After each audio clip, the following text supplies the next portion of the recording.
Hey guys, Mike the Gaming Dad here and welcome back to the channel. Bringing you another build guide this week, and this one is a playstyle that I've covered before, but one that is great for both new and experienced players alike.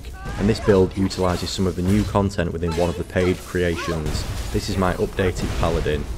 The great thing about Paladins is they are very well rounded in terms of skills, and they should be hardy as well, able to take hits and resist magic in equal measure.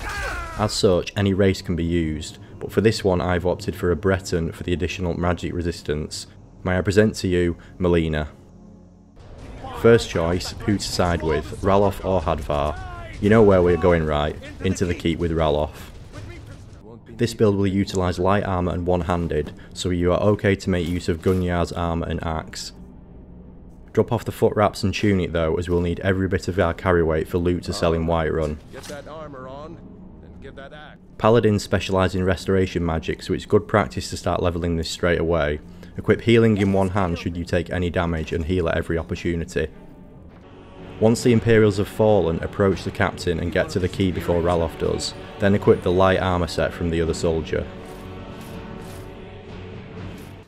Now take some practice swings on Ralof before unlocking the gate to begin levelling combat.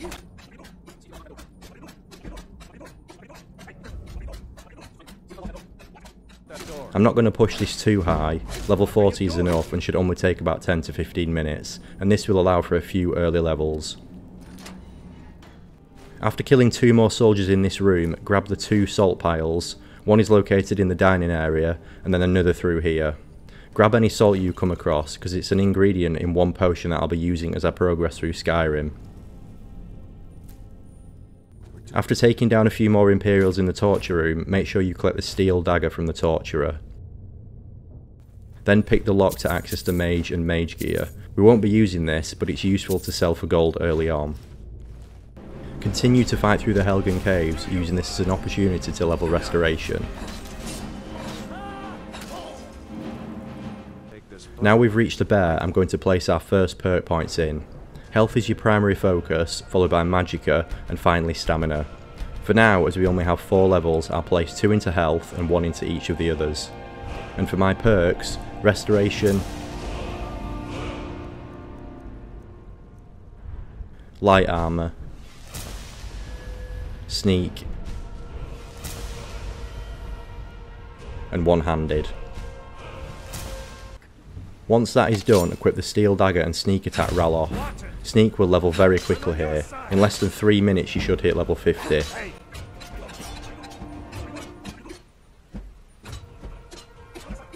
Go higher if you wish, but I'll stop here. Again, I'll prioritise our health to begin with, and for our perks, Backstab in the sneak tree. Another perk into Armsman, Fighting Stance, Shield Wall, and finally Alchemy. It's probably best if we split up. Good luck. Say your goodbyes to Ralof, although we'll be seeing him again very soon, and follow a familiar path south towards the first bandit camp.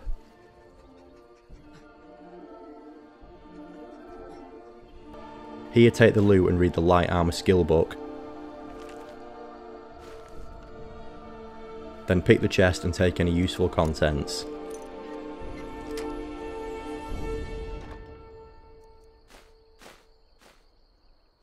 Three bandits will spawn and attack now, so ready your axe and deal with them. Once you've looted their corpses, return north back up the hill you came down. And then turn west over this rock face. Drop down onto the Talos worship scene, and then raid the dead Thalmor agent for his robes and random enchanted item. You can pray at the shrine should you need to heal from any diseases, and then travel northeast along the path and east up to another bandit camp. Loot their bodies and collect treasure map 1. And then also pick up the mage robes inside this tent.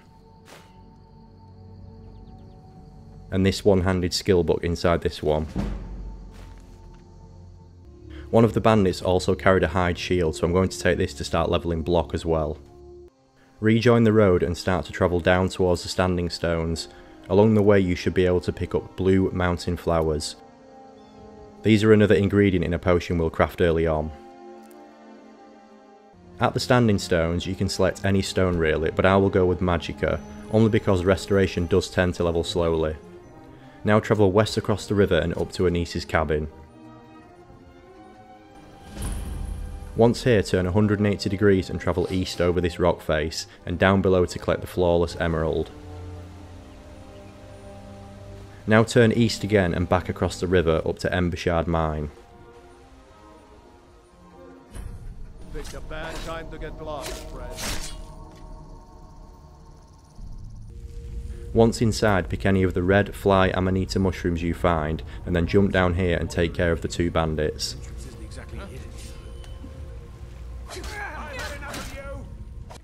There's more mushrooms to pick here, so collect those, and then grab the pickaxe and start mining any iron ore veins in here. After you have cleared this location of any bandits, mushrooms and ore, the room towards the end of the mine contains more treasure for us to loot.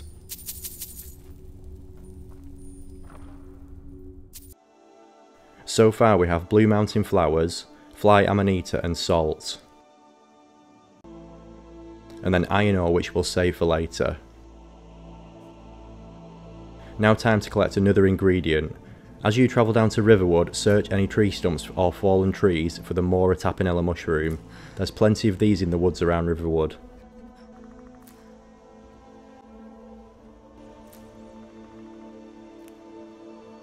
Now cross the river and head up to another fallen tree here for the Treasure Map 1 chest.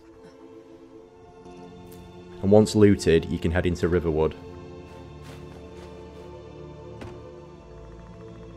Because I'm already leveled up a little bit, I was approached by Durak here regarding joining the Dawn Guard, and this may also happen to you if you have leveled in the Helgen Caves, but we'll join up with this group later on.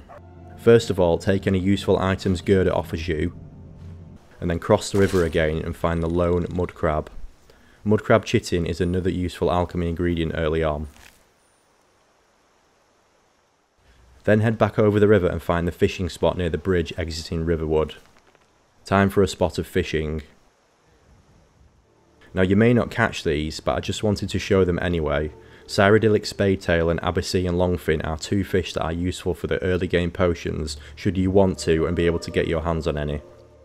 Now for some reason on my save, the axe I usually take had disappeared, but it's okay because Faendal has another, so complete the Camilla Valerius quest in his favour to befriend him.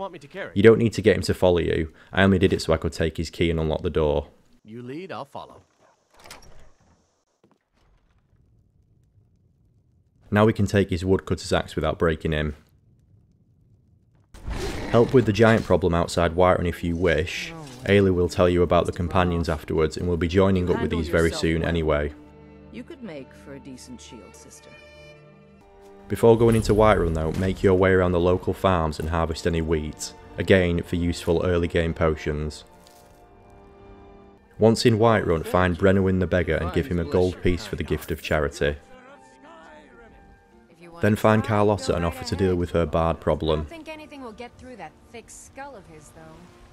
Persuade Mikhail to stop, to defuse the situation without the need for any fighting. We've seen enough violence for one day. On my honor. Here's some coin for your help.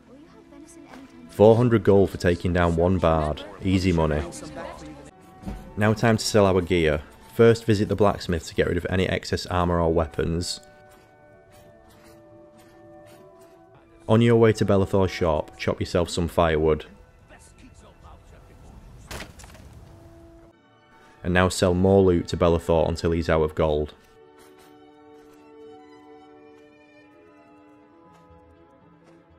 The firewood we just chopped can now be sold to Holder in the inn should you want a free bed here. Need anything else? Just let me know. Now head to the Alchemist and pick the 3 Dragon's Tongue outside. Go inside in time for some alchemy. Abyssinian Longfin and Salt make a potion of Fortify Restoration. And Salt and Cyrodiilic Spadetail do the same. This potion makes your healing spells stronger. Blue Mountain Flower and Wheat make a potion that restores health and fortifies health. And the reason I make these is Paladins are a curious build. You need to allow yourself to be hit with this playstyle, and by taking damage you level light armour, hits against your shield level block, and this therefore gives you an opportunity to level restoration magic. But should you find yourself low on magicka, it's always good to have backup potions. I checked with Arcadia and she had a few other ingredients I wanted to show you, so you can look out for them in the wild. These are hawk feathers and vampire dust. Mudcrab chitin and vampire dust makes a potion of cure disease, a vital potion for any paladin, and mudcrab chitin and hawk feathers also make cure disease. And this leaves Mora Tapinella, Fly Amanita and Dragon's Tongue, which we'll come on to later. One final ingredient you may come to in the wild is charred skeever hide, and this is the most useful to combine with mudcrab chitin, and this is because as well as cure disease it gives you poison resistance and stamina, so look out for these on your travels. You can head up to Dragon's Reach should you wish to progress the main storyline, but it's not too important just yet. There is another thing you could do for me. You can also head into the Temple of Kinnereth if you want to, and speak to Danica Purespring. She gives you a quest to heal the sacred tree outside. It's not essential to this build, but it fits the story arc nicely, I think. The most important step next, however, is to seek out the companions and state your intention to join. Yes, perhaps. A certain strength of spirit. After the first basic quest, Trouble in Skyrim, you'll begin Proving Honour, and this is the one where you travel out with Farkas. This quest is useful because during the quest you first encounter the Silver Hand, and these carry silver weapons, which do 20 points of additional damage to the undead, so make sure you pick up one of these as we'll use this going forward. I'm not going to use it for this build as I used this sword last time, but another good option should you wish it is Dawnbreaker. We know how this quest starts, Meridia's Beacon. Proving Honour is overall a good quest though, because the Silver Hand tend to carry a lot of useful items. You can get a lot of cure disease potions this way that can be sold, and they also tend to carry the ingredients I mentioned earlier for making cure disease potions, and of course excess silver weapons are useful for trading. There's lots of Draugr at the end of this dungeon as well to use your new silver sword on, as well as training block and restoration of course.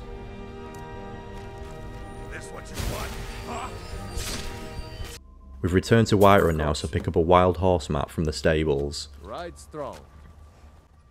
One of the wild horse breeds is very close by, so we'll go and tame one of those now. This is the red horse. Once tamed, return to the stable to name your horse and pick up some horse armour. Ride strong. Our first stop outside of Whiterun is Riften, and here you want to locate the Temple of Mara. Speak to Priestess Dinya to start the Book of Love quest. After you've completed the 3 steps here, you'll be granted the Agent of Mara perk, which boosts your already at 25% magicka resistance by a further 15%. You'll also have received an Amulet of Mara during the 3rd stage of the quest. With this still equipped, speak to Maramel inside the inn and ask him about weddings at the temple. Best find ourselves a husband then.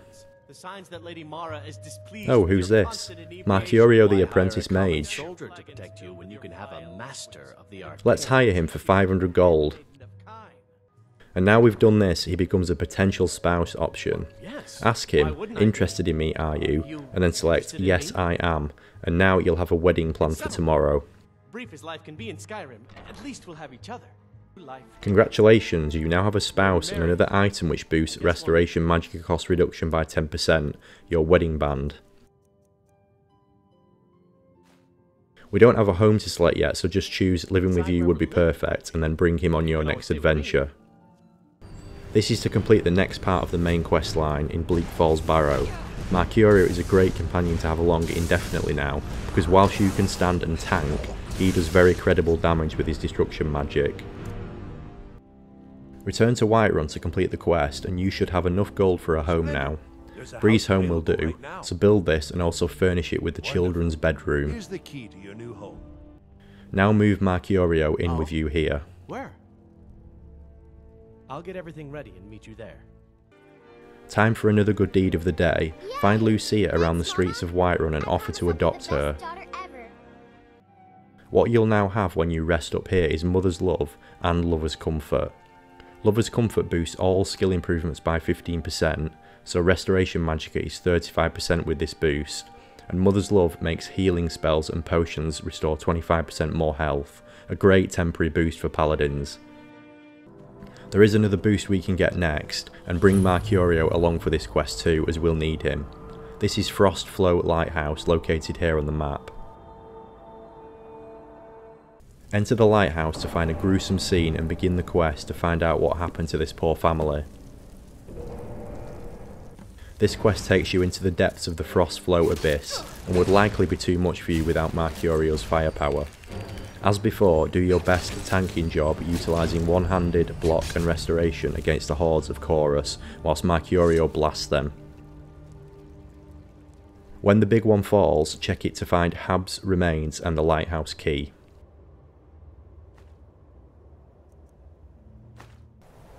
To complete the story and give the father his final wishes, place his remains inside the brazier at the top of the lighthouse, and this grants you the Sailor's Repose, a permanent 10% increase to all your healing spells.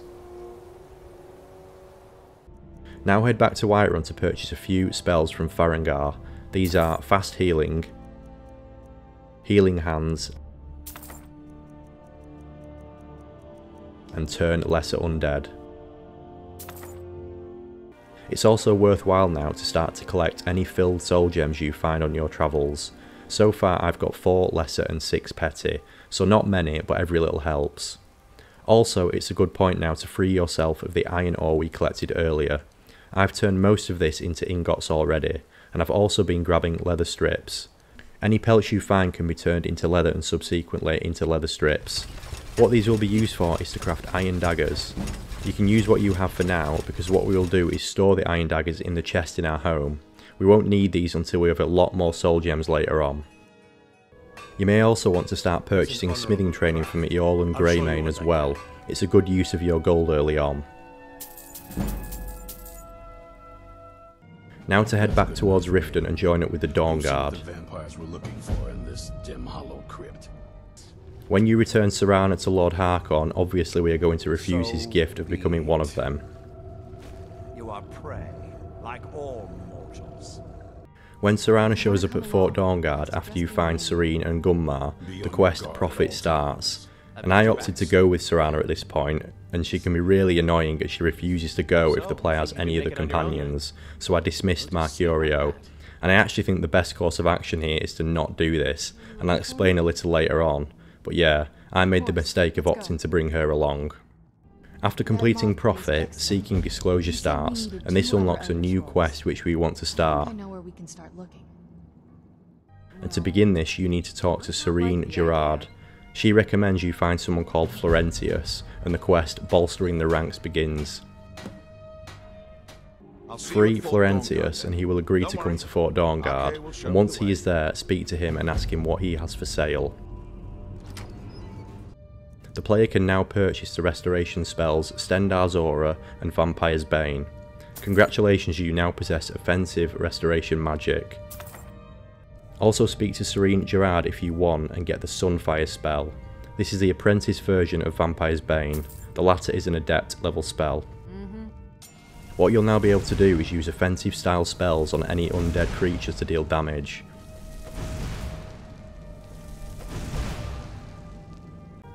Stendarr's Aura is one of my favourites though, such a cool looking effect this.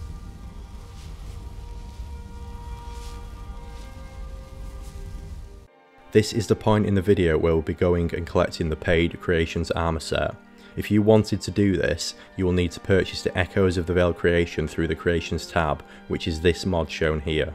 What this mod does is double the area of the Forgotten Vale with lots of new areas and locations to explore, and also make the Vale accessible at any point in the game, whereas before it's only accessible during and after the latter Dawnguard quest, Touching the Sky. To access this, as before, go through Darkfall Cave. And once you get to the way shrine where Gelabor would be, go north through this passage here to Darkfall Delve. This passage eventually takes you into the Forgotten Vale as before. Now I do have a video which shows in full detail where to find all of these pieces, which I will link below, but what you want to get is the Initiate Stride, which boosts stamina by 50 points, the Initiate's Imposition, which boosts one-handed by 30, Initiate's Surety, which boosts health by 50, Initiate's Bulwark, a shield which gives plus 30 block, Auriel's Light, a great new weapon which looks like a mace but behaves more like a stave, firing luminous burning energy, and finally the Initiate's Halation, which boosts restoration by 20. Now you have the gear you need for the build, time to level some skills, starting with Alchemy, so head to Golden Hills Farm. If you've watched my content before, you'll be familiar with my preferred method of doing this, but we're going to do it slightly different this time. For all your hard work. First complete the quest here to gain the farm. Yes. What did you need? Then chop some firewood and mine some stone at the quarry. Then build the exterior decoration to maximise your plantation. The correct configuration of ingredients is 18 Mora Tapinella, 13 Fly Amanita and 13 Dragon's Tongue. If you haven't got this amount yet, that's fine, just plant and harvest until you do. And now time to get planting.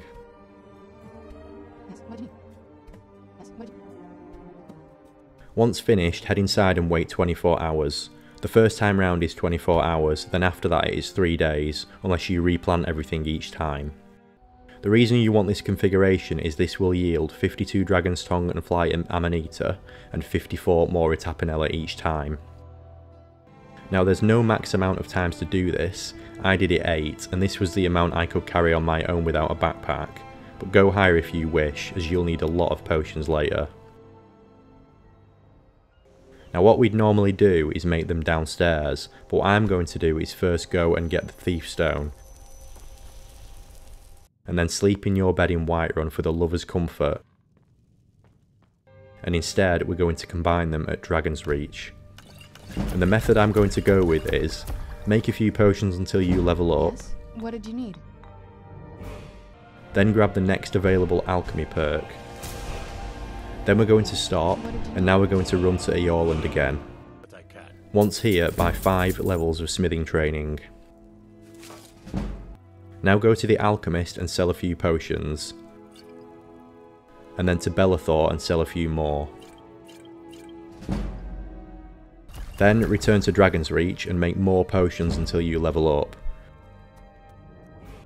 And same thing again, get the next alchemy perk. Show you what I can. Now return to Eorland again and buy 5 more training levels. Then go back to the vendors, and what you will have to do here is to use the save, attack and reload trick to reset the inventories, providing you don't have USEP installed. If you don't or want to disable it for this bit, keep resetting the inventory, sell the potions until the gold runs out, save, attack and reload and repeat until all of your expensive potions are gone. Now keep on with this cycle, so make more potions until you level up again. And I noticed I had 2 perks here, so I got Physician and Benefactor. Buy more training, and I'm up to level 50 now, so almost at the point I recommend we stop. On the next cycle round, watch what happens to the cost. Notice how once we hit level 51, the cost almost triples. At this point I recommend you stop buying training, only because you'll need that gold, and at 1500 a pop I don't think it's worth it. So what you can do now is shoot all the way to Alchemy 100, like so. And as always, 7 perks in Alchemy, 5 in the base, plus Physician and Benefactor.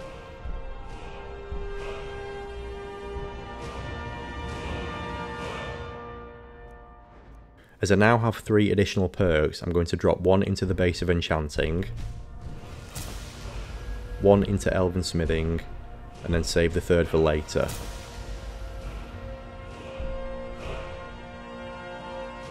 Now what we need to do is return to the Standing Stones and switch to the Warrior Stone. Same as before, now sleep for the bonuses.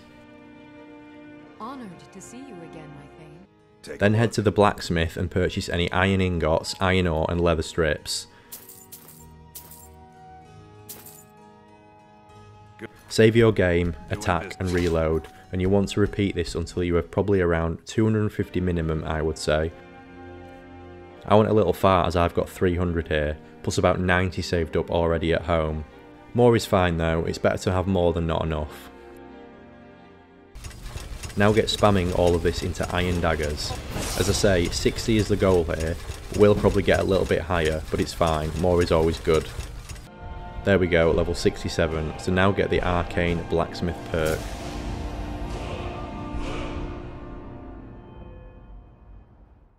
Carrying 306 daggers around can be a pain, so what I do to transport these a little easier is drop them on the floor and then I hold A on my controller, and this will drag them, and then you can run normally. The game doesn't see you as over encumbered anymore. I do love Skyrim logic. And now you can store these.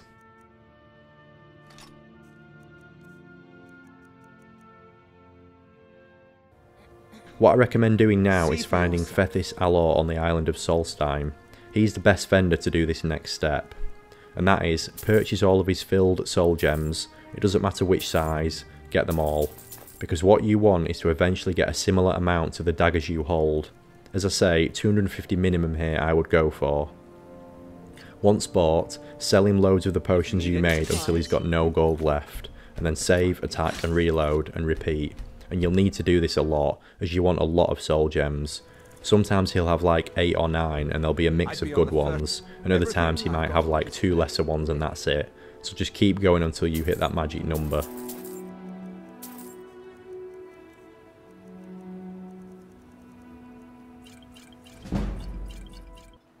I actually ran out of potions and had to go make more, but eventually we got there. So no potions in here anymore.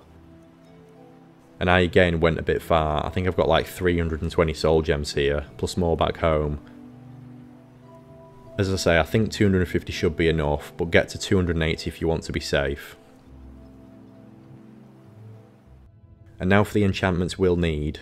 Find the Fletcher in Solitude and look for a bow that has either the Banishing enchantment or the Paralysis enchantment. Either will do. Then go to the Alchemist for the Enchanter's Elixir, and it has to be this version, the 25% one. Then go to Radiant Raiment for a few items. These are an item with the Alchemy enchantment, One-Handed enchantment, Restoration, Smithing, and finally a pair of Captain Boots. Now return to the Standing Stones and flick back to the Mage Stone.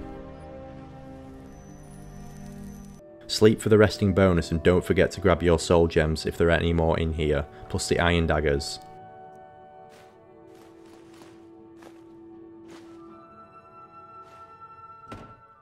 To get up to Dragon's Reach faster, bypass the carryweight by dropping them and running up, and you can do this inside Dragon's Reach as well. Careful with that. Now disenchant the 5 pieces of gear for Paralysis or Banishing, Restoration, Alchemy, Smithing and One-Handed. This gave me an additional level up, so I'm going to put this into the base of enchanting. Now what you want to do is start enchanting iron daggers with Paralysis or Banishing, and start with your petty soul gems and work your way up in size. Don't use all of your grand ones, as you'll need the grand soul gems for after as well.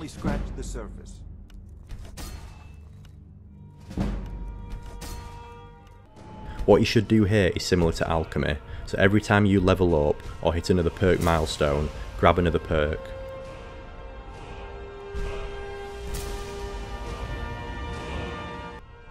You want to do this until enchanting hits level 100, and you can fill the 5 base points plus up the middle all the way to extra effects. You don't need the daggers now, and money isn't really an issue anymore, so drop them all off in Thorangar's bed.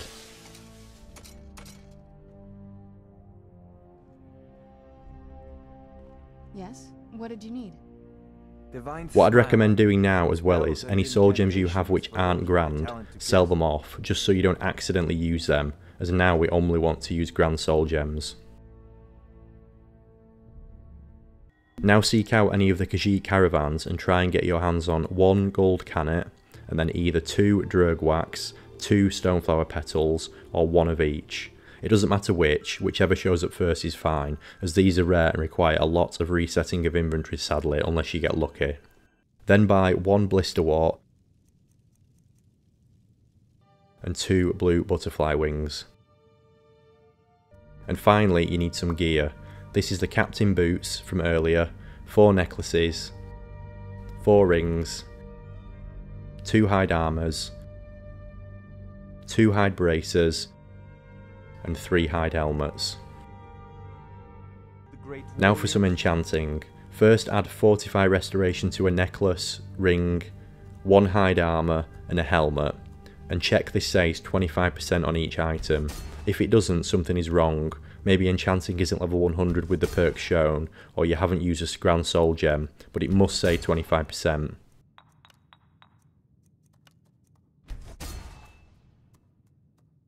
Now come away from the table and take the Enchanter's Elixir. And what you want to do now is place Fortify Alchemy on a necklace, ring, bracers and helmet. The elixir will boost this enchantment from 25% to 28%, so not much, but every little helps.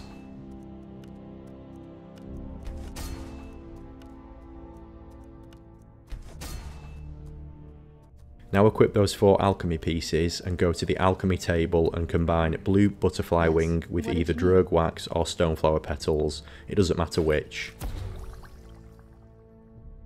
Now this is where I recommend saving your game, as you have to be quick here, and I've messed this step up myself a few times trying to be fast. Take the enchanting potion, and what you want to do is add Fortify Smithing to the hide armour and the captain boots.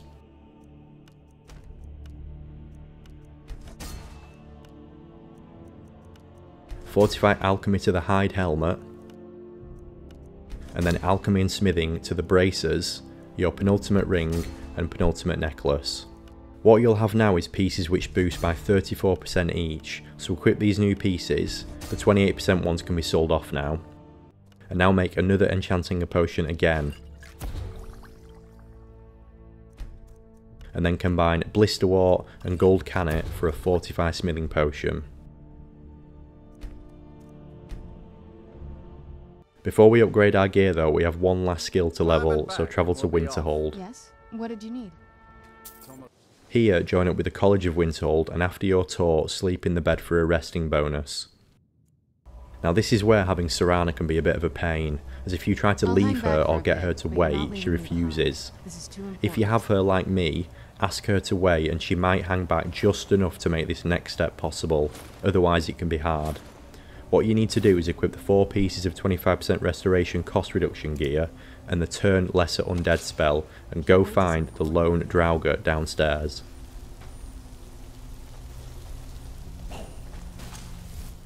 Normally with the skill you can let him get stuck in the room with the gate, but if you have Serana, the only place I've found where she doesn't always come and kill it is if you get the Draugr to run into this corridor here. Serana shouldn't come round the corner and you can keep him here, but as I say, this skill is far easier to do without Serana being a pain in the ass.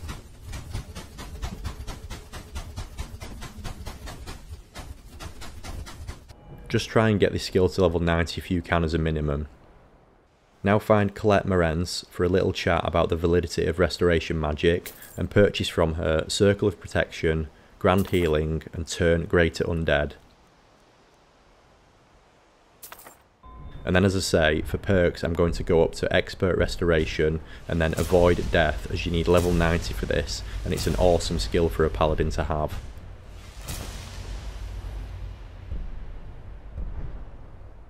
We're almost at the end now, so time for a few more enchantments for our sword. For these, head to Ironbind Barrow first of all, here on the map. In here you want to grab the Steel Battle Axe of Fiery Souls at the end, which has the unique Fiery Soul Trap enchantment on it. And then to Silent Moon's camp near Whiterun. Here find the Lunar Forge and grab the Lunar Weapons. Now disenchant these 2 items and take your Fortify Enchanting Potion. Now add to the Silver Sword, Fiery Soul Trap and the Silent Moon's enchantment.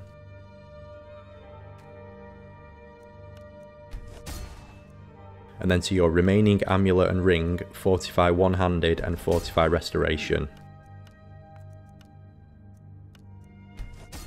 Time to head to the blacksmith one last time. Pick up a minimum of 5 refined moonstone, but a few more if you can get them. Good doing business with you. Now equip your smithing and alchemy set again and take the fortified smithing potion you made earlier and improve the initiate set using the refined moonstone. I help my father in more ways than people realize. As you see here, because our smithing skill isn't fully leveled, we can improve on these items a second and third time in some cases. And this is sufficient though, as you can see here. 773 armor rating takes us above the armor cap anyway, so any more levels in smithing won't be needed, unless you just want to flex an armor set of above 1000 or something. Just one final thing to do, which is to select a standing stone. For additional magicka resistance, the Lord Stone is great with this. With this, the Breton's base resistance and Agent Amara means you'll have a 65% resistance to all magic as well. And that's the build complete. Let's just have a quick recap of what gear we have here, and these are all our completed pieces.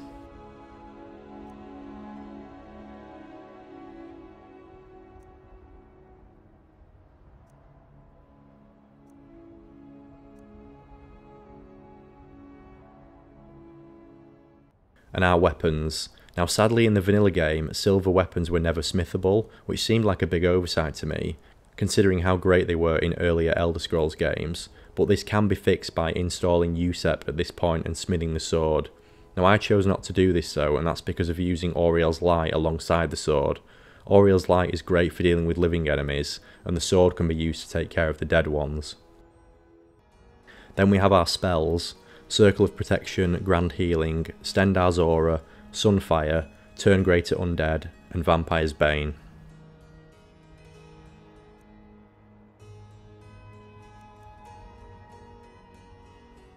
And now finally for my skills. So light armor is level 51 with 5 perks, and these are 3 in the base plus custom fit and unhindered. Sneak is level 59 with the same 2 perks as before. Nothing in lockpicking, pickpocket or speech, and then it's alchemy at level 100 with the 7 perks as before. Nothing in illusion, conjuration or destruction, and then restoration saves 120 as it's boosted due to the gear. And here we have 8 perks: novice, respite, regeneration, recovery and avoid death, and then apprentice, adept and expert. There's nothing in alteration. Enchanting is level 100 with the 8 perks as discussed earlier, basically just shoot up the middle.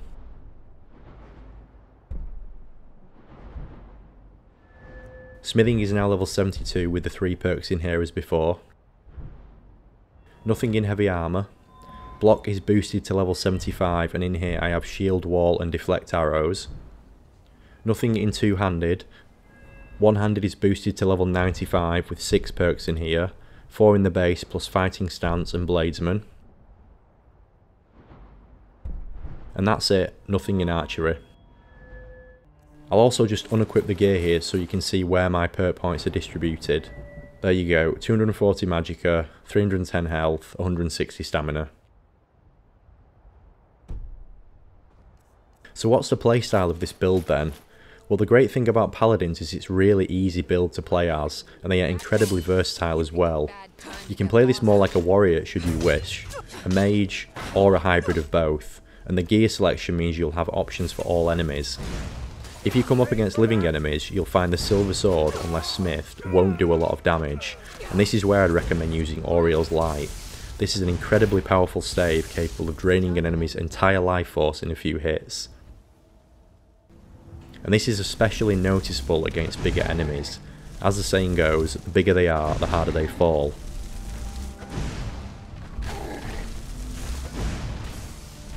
And your armor rating plus block is so high now, you can eat up giant hits.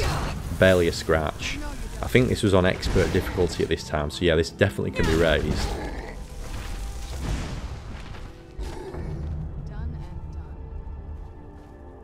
Where this build really comes alive though is against undead enemies during nighttime hours, and this is where you can unleash your entire arsenal. Your sword will deal physical damage, 20 points of extra damage to the undead, will burn them due to its fiery soul trap enchantment, and also burn them during the night with the silent moons enchantment, and this is when vampires tend to attack. You can also make full use of your restoration spells against the undead.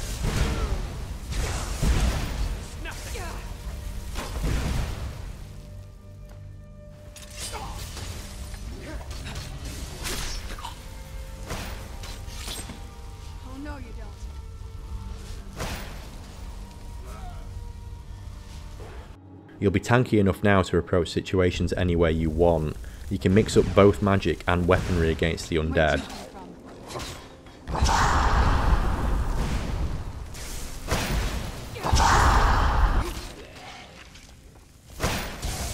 And you may prefer to use magic, in which case shelve the weapons and dual cast.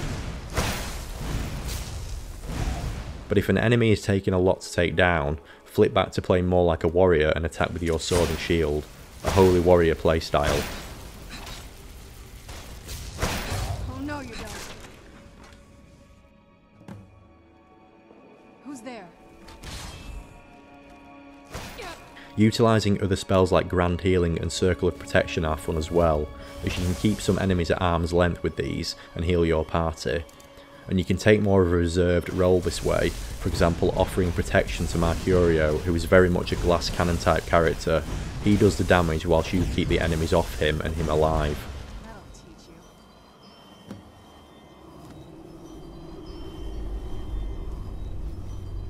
The Avoid Death perk is such a great perk though. For a Paladin I like that it fits the character playstyle though, almost like you have a guardian angel saving you from death. This is on legendary difficulty now, so you can see how much health the big hits take, but here you can see the perk in action, restoring health so we can stay in the fight.